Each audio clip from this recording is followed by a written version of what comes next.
오늘 말씀의 제목은 범사에 감사하라입니다. 우리가 건강한 삶을 유지하는 데 있어서요, 참 내가 하기 싫어도 참 무조건 해야 하는 것들이 있습니다. 숨을 쉬는 거, 여러분 때로는 막 숨 쉬는 것이 힘들 때도 있으시죠. 그럼에도 불구하고 숨을 쉬셔야 됩니다. 또한 밥을 먹는 거, 밥 먹는 것이 참 귀찮을 때도 있어요. 그렇지만 식사하셔야 돼요. 또 운동하는 거, 운동하는 거 힘들고 어렵지만 운동하셔야 됩니다. 또한 잠을 자는 거, 오늘은 잠도 안 자고 좀 놀고 싶다, 좀 잠 좀 안 자고 좀 이것 좀 하고 싶다라고 해도요, 여러분들 잠은 주무셔야 됩니다. 또한 물도 마셔야 되고, 또한 대소변도 잘 보셔야 되는 거예요. 이건 내가 하기 싫다고 해서 안 해서는 안 되는 것들이죠. 왜요? 그러한 모든 것들은 다 우리의 생명과 연관이 되어 있기 때문입니다. 이와 마찬가지로 우리가 하나님의 자녀로 부르심을 받았는데, 하나님의 자녀로 살아가는 데 있어서 내가 하기 싫고 좀 귀찮다 할지라도 무조건 해야 하는 것이 있습니다. 다양하게 많이 있을 수 있겠지만 그 중에 하나가 대표적인 게 바로 감사라는 거예요. 오늘은 한국교회 전체적으로 지난주에 하시는 분들도 있고, 상황에 따라서 7월 둘째 주에 하시는 분들도 계시겠지만, 7월 첫째 주는 맥주 감사 절기로 지키는 그런 주일입니다. 맥주절은 구약에서 나오는 7대 절기 중에 하나입니다. 하나님께서는 이스라엘 백성들에게 이 맥주절을 지키라고 명령을 하셨죠. 맥주절을 지키라. 이는 내가 수고하여 밭에 뿌린 것에 첫 열매를 거둠이니라 라고 이렇게 말씀하셨어요. 그러니까 하나님께서는 너희들이 수고하여 열매를 맺게 되었는데 그 열매를 맺은 것에 대하여서 하나님께 맥주절을 지키라 라고 이렇게 말씀을 하셨습니다. 농부들이 씨를 뿌리고 물을 주고 잡초를 제거하는 그러한 수고는 행했습니다. 하지만 그 첫 열매를 얻게 하신 분이 바로 하나님이심을 인정하며 그 하나님께 감사의 예물을 드리며 하나님께 영광 돌리라는 그 절기가 바로 맥주절인 것이죠. 그렇다고 한다면 오늘날도 이 구약의 명령에 따라서 우리 한국 교회가 맥주 감사절을 지키는 것일까요? 그것은 아닙니다. 만약 구약의 절기를 우리가 지금 지키고 있는다라고 한다면 이 맥주절만 지키는 것이 아니라 7대 절기를 다 지켜야죠. 유월절 지켜야죠. 무교절 지켜야죠. 초실절 지켜야죠. 칠칠절 지켜야죠. 나팔절 지켜야죠. 대속절 지켜야죠. 초막절 다 지켜야 되는 거예요. 그런데 한국 교회는 그 모든 것들을 다 지키지 않습니다. 이 맥주절이 우리 한국 교회 정례화되기 이전에는요, 다 대부분 농경사회였습니다. 다 농사짓고 사시는 분들이 대다수였어요. 그러다 보니까 그 농사짓는 분들은요, 특히 햇볕과 바람과 이 비에 정말 민감해요. 그렇지 않습니까? 아마 농사를 지어보신 분들은 다 아실 거예요. 내가 아무리 좋은 비료를 주고 내가 아무리 잡초를 제거한다 할지라도 햇볕이 쬐지 않으면, 햇볕이 또 너무 쬐도 안 되고 또 비가 안 와도 안 되고 또 때에 따라 적당한 비가 내려줘야 하는 거예요. 그것은 우리가 할 수 있는 일이 아니에요. 그러다 보니까 그 모든 것들은 다 하나님께서 하시는 것이다라고 믿고 확신하고 있기 때문에 그러한 믿음의 사람들이 내가 수고하였지만 이 첫 열매를 거두게 하시는 분은 하나님이십니다라고 이렇게 감사하며 그것을 거둘 수 있는 은혜를 주신 그 하나님의 은혜에 감사하면서 이 맥주 감사절을 지키게 된 것이죠. 그래서 매년 7월 첫 주일로 정하면서 상반기에 주신 우리 하나님께서 우리에게 베풀어 주신 그런 하나님의 은혜, 또 하나님의 보호하심, 하나님의 인도하심, 우리 강현순 권사님이 기도하신 것처럼 우리 상반기 동안 우리에게 농사는 짓지 않지만 하나님께서 지켜주시고 보호해주시고 인도해주신 그 하나님의 은혜에 감사하여 오늘날 우리는 지금 맥주 감사절을 보내고 있습니다. 그런데 한번 생각해 보면요, 한국교회에서 중요하게 여기는 절기가 4가지가 있죠. 첫 번째가 무엇입니까? 부활절입니다. 그리고 맥주 감사절이에요. 그 다음에 추수 감사절, 그 다음에 성탄절이에요. 예, 이렇게 네 가지를 우리 한국 교회에서는 매우 중요한 절기로 여기면서 이렇게 지내고 있습니다. 근데 한번 생각해 보면요, 이 부활절과 성탄절은요 우리가 할 일이 없어요.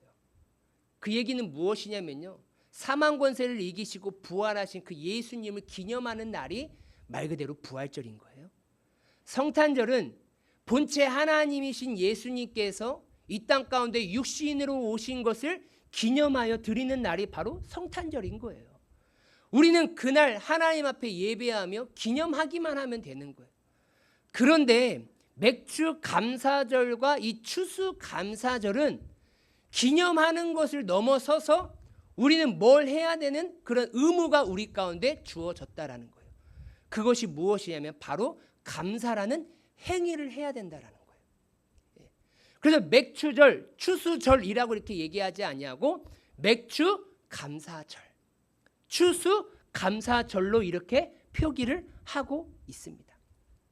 하나님의 자녀로서 우리가 행해야 될 다양한 모습들이 있는데 우리는 더욱더 우리가 초점을 맞춰야 될 그러한 모습 중에 하나가 바로 감사라는 행위입니다. 왜 그러느냐? 이 감사가 우리 사람에게 미치는 영향이 매우 크기 때문이라는 것입니다. 여러분, 교육 심리학적으로 봐도요, 이 감사가 우리의 심령에, 우리의 육체에 미치는 영향이 매우 크다라고 말하고 있습니다. 사람이 감사할 때요, 우리의 정서와 태도를요 긍정적으로 변화시키는 그런 힘이 있다라고 사회교육학적으로 말하고 있습니다.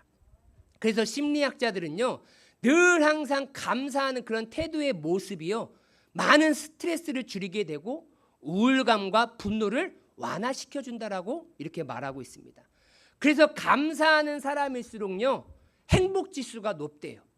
내가 많은 것을 다른 사람보다 더 좋은 것들을 가지고 있어서가 아니라 감사하는 사람일수록 행복 지수가 높고 그리고 공감 능력이 높아진대요.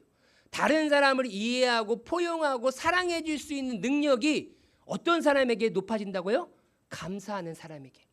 그리고 자기 통제력, 즉 절제할 수 있는 능력이 높아진다라고 합니다. 이 감사가 우리에게 주는 능력이 참 크다라는 것이죠. 또한 감사할 때요 사회성을 건강하게 만든다라고 얘기하고 있어요. 여러분, 우리는 혼자 사는 게 아니죠. 그렇잖아요. 우리의 신앙도 혼자 하는 게 아니에요. 서로 같이 함께 어울려 더불어 함께하는 것이 신앙생활일 뿐 아니라 사회생활이고 가정생활인 거예요. 그런데 감사하는 사람은요 이 사회성이 더욱더 건강해진다라고 얘기하고 있습니다. 그리고 더욱 중요한 것은 이 감사는요 전인 교육의 핵심이라고 얘기하고 있습니다. 사람이 배워야 할 교육의 가장 핵심이 되는 것이 무엇이냐면 바로 감사다라고 이렇게 얘기하고 있어요. 그래서 교육학자 존 듀이는 이렇게 말하고 있습니다. 감사는 교육의 목적이자 방향이 되어야 합니다라는 거예요. 감사하며 살아가는 것이 진정으로 우리 가운데 참된 유익이 되는 거예요. 그래서 우리의 매우 중요한 가치관, 세계관, 도덕성을 형성하는데 이 감사라는 것이 매우 중요한 역할을 한다고 합니다. 그래서 우리의 삶에 이 감사라는 것은 항상 존재해야 되는 거예요. 내가 어디에 있든지 간에 이 감사라는 것은 여러분들은 끝까지 날마다 가지고 가셔야 되는 거예요. 여러분, 성경에서도 우리가 감사하는 삶을 왜 살아야 하는지에 대해서 정확하게 말씀하고 있습니다. 우리 한번 본문 말씀 다시 한번 읽겠습니다. 시작. 범사에 감사하라. 이는 이것이 그리스도 예수 안에서 너희를 향하신 하나님의 뜻이니라. 아멘. 정말로 많이 들은 말씀입니다. 아마 기억하고 계실 거예요. 그런데 내가 이대로 행하고 있느냐가 중요한 것이겠죠. 범사에 감사하라. 이는 이것이 그리스도 예수 안에서 우리를 향하신 하나님의 뜻이다라고 얘기하고 있어요. 여러분, 감사는요 상대방을 향한 그냥 단순한 예의적인 표현이 아닙니다. 성경은 그것을 넘어서서 하나님께서 우리에게 명령하신 것이다라고 말하고 있는 거예요. 여기서 중요한 것이 무엇입니까? 감사해야 되는데 언제 감사라고 얘기하고 있어요? 범사에가 중요한 거예요. 여러분, 우리는 선택적 감사를 할 때가 많이 있습니다. 그렇죠? 좋은 일이 있고 정말 행복한 일이 있을 때는 참 너무나 감사해, 즐거워, 기뻐라고 얘기하는데, 참 내가 생각하지 못한 그러한 일들을 겪게 되거나 아픔을 겪게 되거나 어려움을 겪게 되면 감사하는 사람을 찾기가 어려워요. 그런데 하나님의 뜻의 명령은 선택적 감사가 아니라 범사의 감사라고 말씀하셨습니다. 범사는 무엇입니까? 모든 일, 온갖 일, 다양한 일들에서 하나님은 우리가 감사하기를 원하시고 계신다라는 것입니다. 그래서 이것을 뭐라고 표현할 수 있냐면요. 자, 따라해 보겠습니다. 무조건 감사하자. 예. 범사에 감사라는 말을 다른 말로 하면요, 그냥 무조건 감사하라라는 말이나 마찬가지라는 것이죠. 여러분, 참 이 시대는요, 감사할 것이 너무나 넘쳐나는 시대입니다. 하지만 다양한 사람들을 만나보면요, 감사를 많이 하는 사람들보다 오히려 감사하지 아니하고 원망하고 불평하는 사람들을 더욱더 많이 만나는 것이 안타까운 현실인 것이죠. 그렇잖아요. 우리 연세 있으신 우리 권사님, 지사님들의 삶을 보면요, 어렸을 때 그러면 원망 불평이 뭐가 있겠습니까? 못 먹어서 아쉬운 것이겠죠. 근데 지금은요, 너무나 풍족하고 많아진 시대가 되어져 버리다 보니까 원망하고 불평하는 시대가 되어버렸습니다. 우리 자신도 삶의 크고 작은 어려움 속에서 감사를 잃어버리고 살아갈 때가 너무나 많이 있습니다. 우리가 원하는 것을 얻을 때, 모든 것이 순조로울 때만 감사하는 것이 아닙니다. 하나님은요, 오히려 어렵고 힘든 상황 속에서도, 이해되지 않은 고통과 어려움 속에서도 뭐 하라고요? 감사하라라고 우리에게 명령하고 계시는 것이죠. 여러분, 우리는 범사에 감사하는 삶을 살아야 되는 줄 믿습니다. 이것이 하나님의 뜻이고 하나님의 명령이에요. 하나님의 백성으로 부름받은 자는 하나님의 명령에 순종해야겠죠. 그렇다고 한다면 범사에 감사하는 삶, 무조건적으로 감사하는 삶을 어떻게 살아갈 수 있을까요? 그것이 불가능하는데 하나님께서 불가능한 일을 우리에게 요구하실까요? 그렇지 않습니다. 분명히 가능하니까 범사에 감사하라라고 우리에게 명령하신 줄 믿습니다. 그렇다고 한다면 우리가 범사에 감사할 수 있는 그 이유, 우리 한번 살펴보도록 하겠습니다. 우리 한번 다 같이 한번 읽도록 하겠습니다. 시작. 모든 삶에 하나님의 주권을 인정하라. 아멘. 여러분, 내가 범사에 무조건적으로 감사할 수 있는 그 이유는요, 모든 삶에 하나님의 주권을 인정할 때 가능하다라는 것입니다. 여러분, 감사는요, 하나님의 주권을 인정하는 믿음의 고백이나 마찬가지입니다. 우리가 살아가면서 인간적으로 보면 하나님 어떻게 모든 일에, 온갖 일에 다 감사하며 살아갈 수 있겠습니까? 때로는 원망도 하고 불평도 하고 짜증도 낼 수 있는 거 아닙니까? 하나님, 사람이 어떻게 그렇게 살아요? 라고 말할 수도 있겠죠.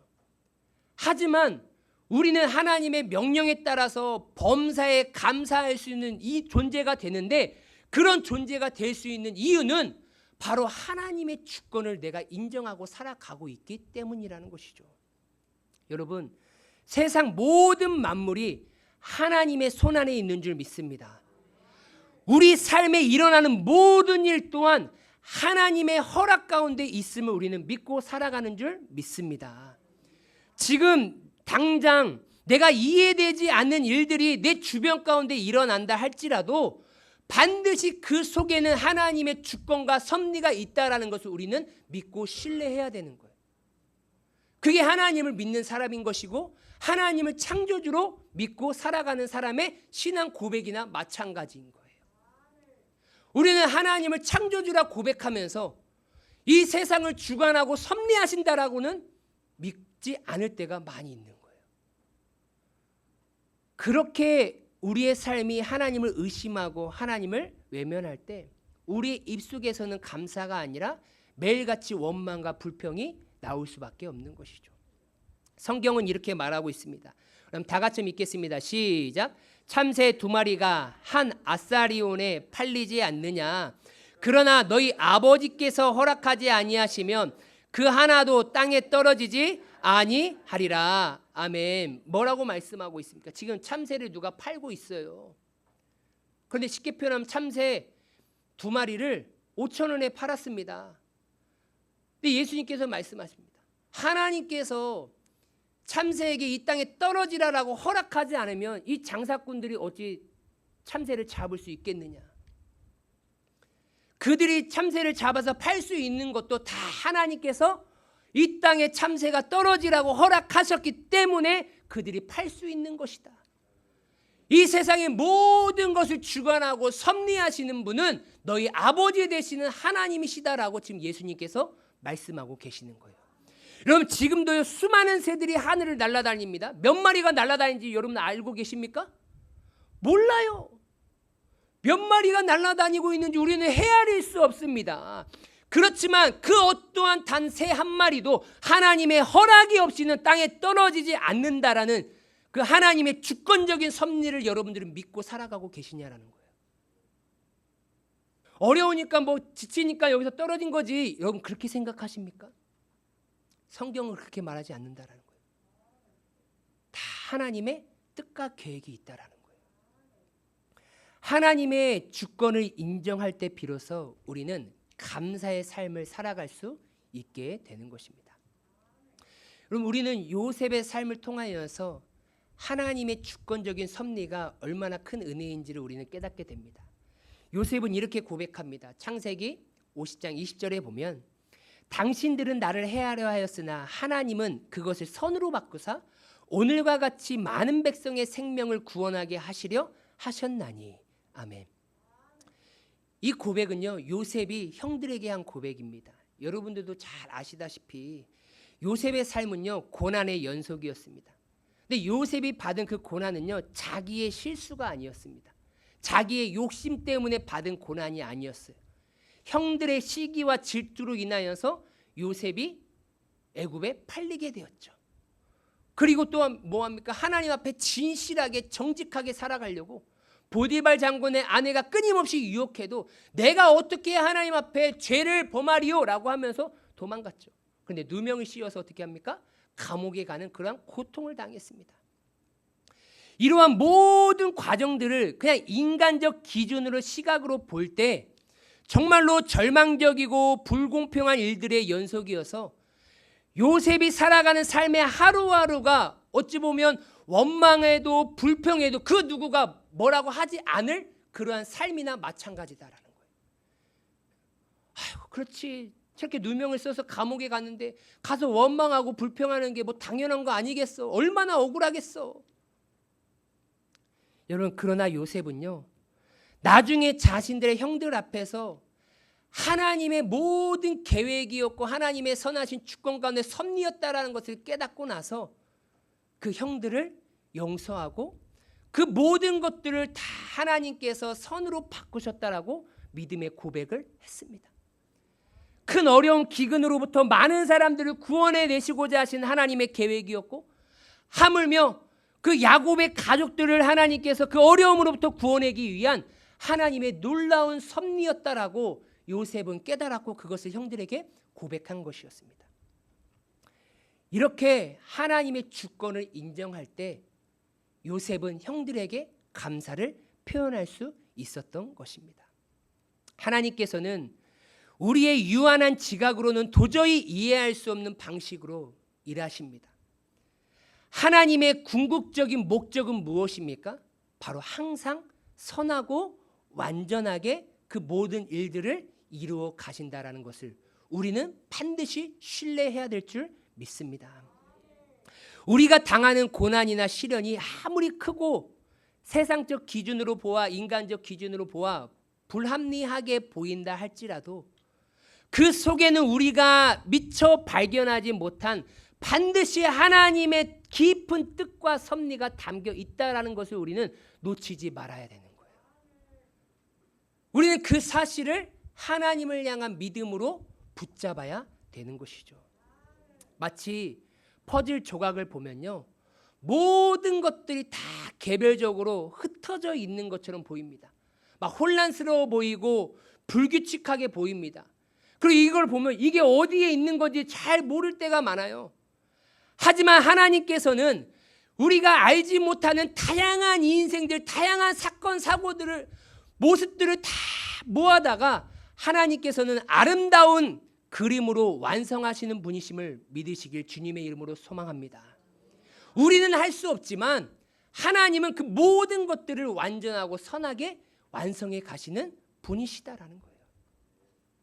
우리가 지금 손에 든 조각이 어떤 그림의 일부인지 알 수 없을 때도 많습니다. 지금 내 삶이 잘 살아가고 있는 것인지 못 살아가고 있는 것인지 하나님의 영광이 되고 있는지 아닌 것인지 때로는 혼란스럽고 어지러울 때도 많이 있습니다. 그럴 때 우리가 해야 될 것은 무엇입니까? 그런 모든 상황들을 다 합력하여 선을 이루어 가시며 완성한 하나님의 계획과 그림을 이루어 가실 것을 우리는 기대하며 그 하나님께 감사할 수 있는 것이 우리가 해야 될 믿음의 삶인 줄 믿습니다. 그래서 우리의 감사의 고백은 무엇입니까? 하나님, 저는 지금 당장 하나님의 모든 계획과 섭리를 이해할 수 없지만 하나님은 반드시 이 세상을 이끌어 가시는 주권자이시고 섭리자이심을 믿습니다. 이 모든 일을 통하여서 하나님은 선하게 이루어 가실 것입니다라는 그런 믿음의 고백이 우리의 입술 가운데 날마다 선포되어져야 될 줄 믿습니다. 그렇다면 우리가 하나님을 주권자로 인정하며 날마다 범사에 감사하는 삶, 무조건적으로 감사하는 삶을 살게 될 때 하나님께서 우리에게 주신 은혜가 있습니다. 그 은혜가 무엇이냐면요, 첫 번째입니다. 우리 한번 다 같이 한번 읽겠습니다. 시작. 마음에 참 평안을 얻게 됩니다. 아멘. 여러분, 감사하는 인생에게는요, 우리 마음 가운데 진정한 평안의 능력을 하나님께서 주신다라는 거예요. 여러분, 사탄은요, 어떻게 해서든지 어떠한 상황 속에서도 우리의 입술이 원망하고 불평하게끔 만들어요. 여러분, 하나님은요, 내가 힘들다고 어렵다고 괴롭다고 해서 원망하고 불평하게 만드신 하나님이 아니십니다. 그렇다고 한다면 하나님의 뜻이 범사에 감사하라가 아니겠죠. 너 행복하고 즐거울 때는 감사하고 너가 괴롭고 힘들 때는 원망하고 불평해가 하나님의 뜻이 되겠죠. 그런데 하나님의 뜻은 범사에 감사하라가 우리를 향하신 하나님의 뜻이 되는 줄 믿습니다. 그래서 하나님은요, 우리가 감사해서 우리의 심령 가운데 참 평안을 얻기를 원하시는 거예요. 여러분, 우리가 삶을 살다 보면 예측 불가능한 일들로 가득 차 있습니다. 정말로 내가 계획했던 대로, 내가 생각했던 대로 이루어지지 않을 때가 정말로 많이 있습니다. 그러다 보니 사람들 마음 가운데 늘 항상 있는 게 무엇입니까? 불안함, 염려, 걱정이 가득 차 있는 거예요. 계속해서 파도가 밀려오듯이 이 불안과 걱정과 염려가 내 가슴 속에, 마음 속에 가득 채워지는 것이 지금 일반적인 많은 사람들의 심령입니다. 불안한 상황에 사람이 놓이게 되면 자연스럽게 불평하게 되고 원망하게 되고 또 다양한 스트레스를 많이 받게 됩니다. 이러한 부정적인 감정들은 우리의 마음을 갉아먹게 되고 힘들게 하고 또한 나의 영혼을 병들게 하는 것이죠. 그러나 어떠한 상황 속에서도 감사하는 그 감사하는 마음은 모든 부정적인 그런 감정들의 사슬을 끊어주고 우리에게 진정한 자유와 평안을 허락해주는 영적인 능력으로 우리와 함께함을 믿으시길 바랍니다. 사도 바울은 정말로 우리가 힘들고 어려울 때 어떻게 해야 할지를 잘 가르쳐주고 있습니다. 우리 한번 다 같이 한번 말씀 읽도록 하겠습니다. 시작. 아무것도 염려하지 말고 다만 모든 일에 기도와 간구로 너희 구할 것을 감사함으로 하나님께 아뢰라. 그리하면 모든 지각에 뛰어난 하나님의 평강이 그리스도 예수 안에서 너희 마음과 생각을 지키시리라. 아멘. 여러분, 우리가 살아가면서 어려움과 고난을 안 당하는 사람 없잖아요. 그러면 그런 어려움과 고난을 당할 때 우리의 마음 가운데 자연스럽게 드는 것은 불안함과 염려입니다. 그럴 때 하나님의 백성으로서 우리는 어떻게 해야 되겠습니까? 아무것도 염려하지 말고 다만 모든 일에 뭐 하라고요? 기도와 간구를 하나님 앞에 하는데 어떻게 하라고 얘기하고 있습니까? 감사함으로. 할렐루야. 기도하러 왔음에도 불구하고 염려와 근심과 걱정의 마음으로 하나님 앞에 하는 것이 아니라 그 모든 것을 내려놓고 하나님 감사합니다. 감사합니다. 하나님 앞에 감사를 구하며 감사의 기도를 하라라고 얘기하고 있어요. 그렇게 감사의 기도를 하나님 앞에 아뢰할 때 모든 지각에 뛰어난 하나님의 평강이 예수님을 통하여서 우리의 불안한 마음 가운데, 불안한 생각 가운데 어떻게 해요? 모든 생각들을 다 정리해 주시고 하나님께서 우리에게 주실 수 있는 그 참 평안과 기쁨으로 우리의 마음으로 채워주신다라고 약속하셨습니다. 우리는 이러한 마음으로 하나님 앞에 나와야 하는 것이고 기도해야 하는 것입니다. 원망과 불평을 다른 곳에 쏟아 부어봤자 해결되지 않습니다. 우리의 아픔과 어려움, 불안함과 염려와 그런 고통을 하나님께 감사함으로 아뢰시길 주님의 이름으로 소망합니다. 감사는요, 우리의 마음 가운데 평안을 주는데 왜 우리 마음 가운데 평안을 주냐면요, 감사하면 감사할수록이요, 우리의 시선이 지금 내 주변에 있는 내 상황에 있는 지금 문제를 바라보게 하는 것이 아니라 그 문제를 해결하게 해줄 수 있는 그 하나님을 바라보게 하는 능력이 있다라는 거예요. 그러니까 우리가 계속 어려운 문제에 당하는 고난, 어려움만 보면요, 사람은 원망하고 불평할 수밖에 없어요. 막 짜증날 수밖에 없습니다. 스트레스 받을 수밖에 없어요. 그럼 어떻게 합니까? 그것을 시선을 바꿔야 되는 거예요. 긍정적이고 선하고 아름다운 것으로 계속 바꿔야 됩니다. 근데 이 감사가 우리를 하나님께로 시선을 바꿀 수 있는 능력을 준다라는 사실입니다. 하나님께서 우리에게 베풀어 주신 은혜들이 정말 많아요.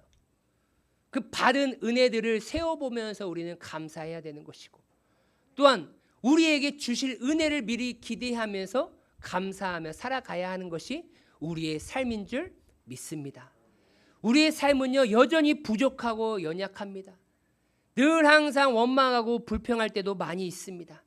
그렇지만 그러한 어려움 속에서도 우리는 늘 항상 하나님께서 우리에게 베풀어 주신 은혜를 발견하고 다시 한번 위로를 받고 또한 그 하나님께 감사하며 살아가야 하는 것이 우리의 삶의 사명인 줄 믿습니다. 그래서 감사는 단순한 감정적인 반응이 아니라 우리의 삶을 변화시키는 강력한 영적인 능력이다라는 사실을 기억하시길 바랍니다.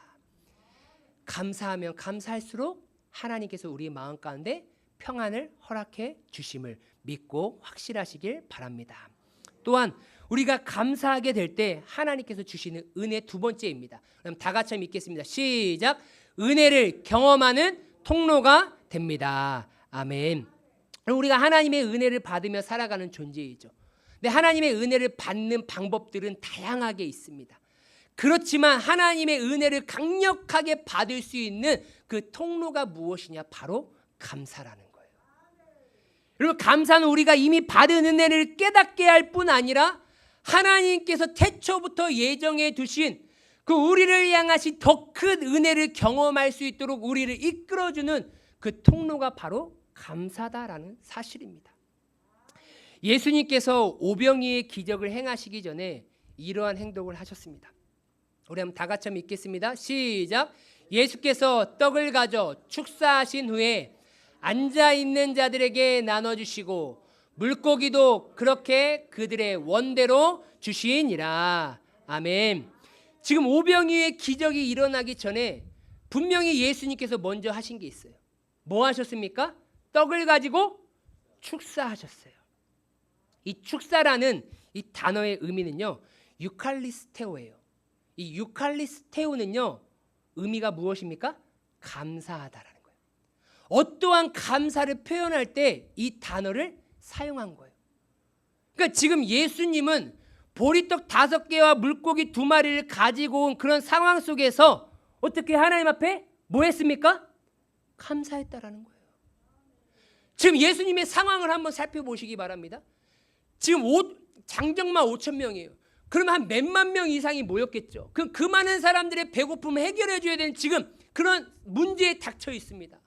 제자들에게 시켰습니다. 먹을 것이 있는가 좀 찾아 좀 와봐라. 그런데 제자들이 열심히 찾아갖고 온 것이 한 소년이 가지고 있는 도시락과 같은 그냥 보리떡 5개와 물고기 2마리 뿐이었어요. 예수님은 그 보리떡 5개, 그 소년이 먹어도 배부를지 안 배부를지 모르는 그런 적은 양, 그 적은 양을 가지고 왔음에도 불구하고 예수님은 원망불평하거나 짜증내지 아니하시고 하나님 감사합니다. 이 보리떡 5개와 물고기 2마리 우리에게 주신 것 감사합니다라고 하나님께 영광을 올려 드렸습니다. 그랬더니 어떠한 일이 일어났습니까? 우리가 상상하지 못할 놀라운 기적의 은혜가 일어났습니다. 장정 1명 먹을 양도 안 되는데 장정만 5,000명. 그리고도 12광주리가 남는 놀라운 하나님의 은혜를 기적을 경험하게 되었습니다. 이것이 바로 감사의 능력이라는 거예요. 우리에게 주어진 그 작은 것에도 감사할 때 하나님께서는 그러한 나의 감사의 고백을 통하여서 전혀 우리가 생각하지 못한 크고 놀라운 일을 행하시는 분이 이 세상을 창조하시고 주권자이신 나의 아버지 되시는 하나님이신 줄 믿습니다. 우리가 지금 가지고 있는 것이 아무리 작고 보잘것없어 보인다 할지라도 그 작은 것에 감사할 때 하나님께서는 그것을 통하여서 풍성하게 하십니다. 여러분 다니엘도요 정말로 하나님을 위하여서 신실하게 살아갔습니다. 그런데 그 신실하게 살아간 그 결과가 무엇입니까? 사자굴에 들어갈 위험에 처해 있는 거예요. 그런 사자굴에 들어갈 위험에 처해져 있는 그러한 상황 속에서 다니엘이 한 고백이 있습니다. 다니엘이 이 조서에 왕의 도장이 찍힌 것을 알고도 자기 집에 돌아가서는 윗방에 올라가 예루살렘으로 향한 창문을 열고 전에 하던 대로 하루에 3번씩 무릎을 꿇고 기도하며 그의 하나님께 뭐하였더라요? 감사하였더라.